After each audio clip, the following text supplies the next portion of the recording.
we've been through a process of preparation, of getting people, first of all, stage one, addicted to technology that they hold, holdables, smartphones, tablets. That's basically achieved. I mean, you just have to walk through a city and you see the addiction. And they're targeting specifically the young. Why? Because the young of today and children of today are going to be the adults when they want to bring this AI connection in full blown. For that to happen, they have to get people addicted to technology to the point where they'll accept it and where it's the most natural thing in the world. I'm coming up 67. I was born in 1952, so I have a compass. I know what the world was like before. People being born into the world now, this is the only world they've ever known. And so, they don't have that compass of what the world was like before. Well, this is the world and technology, and this is how it works.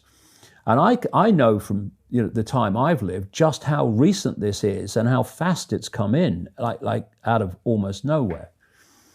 And so the first stage is to get people addicted to technology to the point where, at the most extreme, they'll get up in the dead of night and they'll queue, stand in line outside an Apple store to get the first of the new technology. And what they want eventually, and not too distant into the future, is people basically lining up to be connected to AI. In the same way that people in Sweden now are having parties to celebrate someone being microchipped, right? This is all this connects. So the next stage, because the idea is to get in the body, the next stage is to get on the body. So we went from just holdables, we went to wearables, we went to Bluetooth and Google Glass and Apple Watches and all these other gadgets that go on the body now. Even what they call electronic tattoos that are basically microchips on the skin. And the next stage is to go in the body, which is already starting in places like Sweden. And the idea is to take this on, and people like Ray Kurzweil, who is a Google executive. I mean, Google and Facebook are really at the cutting edge of this stuff. People think it's a social media operation only or a search engine only. No. This whole Google group now, which is given the name Alphabet, are absolutely at the cutting edge of this whole AI technology. So is Amazon. Amazon's got contracts worth hundreds of millions of dollars with the CIA and the Pentagon for cloud services and stuff. Yeah, they have massive data services. Massive, the consumers don't see. So the idea is to take this on. And what Kurzweil is saying, and he claims an 80% success rate in his predictions of incoming technology and when it will come in. But, if you know when it's going to come in, then you've got a great chance of predicting it, haven't you?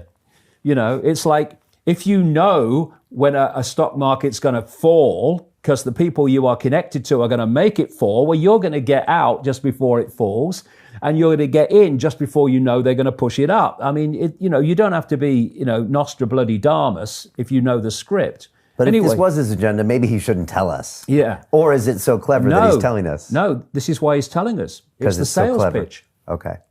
The sales pitch, and this is why they're being... We have the illusion of choice that we're going to be a part of it. This is the sales pitch, and this is why they're telling you.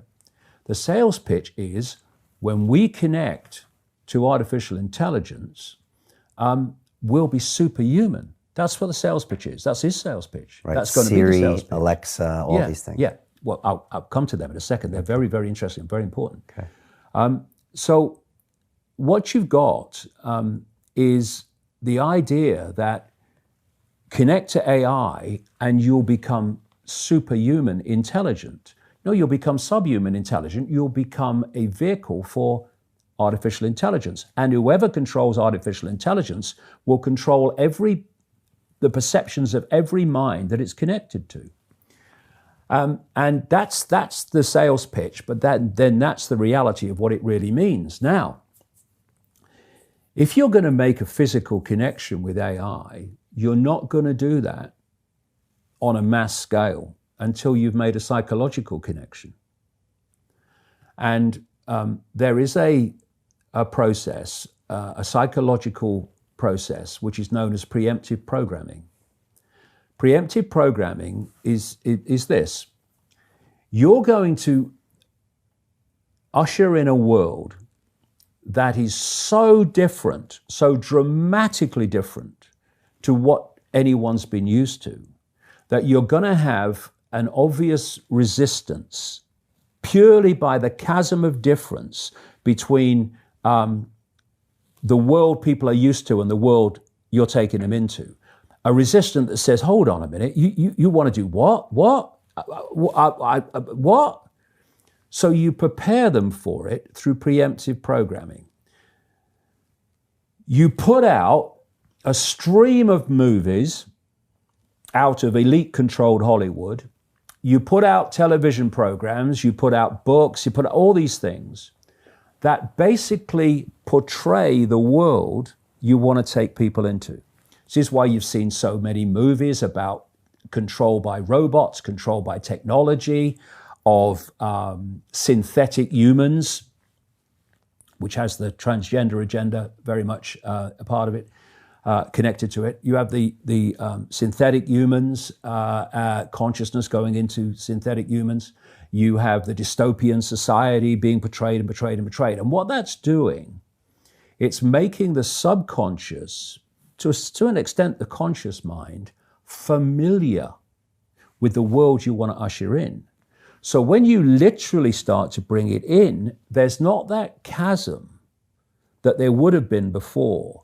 There is almost a familiarity with it because you prepared people by portraying it over and over again in movies. And another part of this psychological connection with artificial intelligence, so we'll accept the outcome that I've talked about, is these Alexas and these Echoes and these so-called office assistants or personal assistants. Because people, I've met people who've got one in every room. And you start to interact with them as if they're human. And now they're bringing in internet-connected toys for kids, even little kids, and Barbie dolls that they can actually have conversations with artificial intelligence. They're now bringing in these robots that are, these synthetic robots that are looking more and more like humans, a lot of them coming in from the East. And this is a whole psychological process of familiarizing us with artificial intelligence, to getting people to interact with it until it becomes the most natural thing in the world. What, is this a positive thing? What if it makes us live better lives? Could it be? Well, if you want to use artificial intelligence to make things happen in a more efficient way, well, there's an argument for that. But that's not an argument for connecting AI to the human brain and the human perceptual processes, so that artificial intelligence becomes those processes. And I'm not just saying that. Ray Kurzweil says this, that by 2030, the connections will start to be made between artificial intelligence and the human brain. And the human brain will be connected to what he calls the cloud. Another name for this is the smart grid, basically to artificial intelligence. And he says this too, because his sales pitch is it will be fantastic, it will be superhuman, that as time passes, artificial intelligence will be more and more of human thinking and human perception until basically it's the totality of human thinking and human perception, at which point we won't be human anymore in terms of the consciousness processes we are using today. We will be artificial intelligence. And this is the assimilation I'm talking about. And the point is that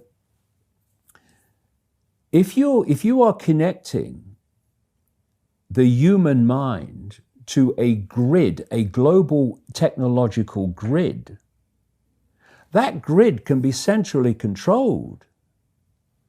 It will take at the center point very, very few people to run it, and even fewer to decide how it's run.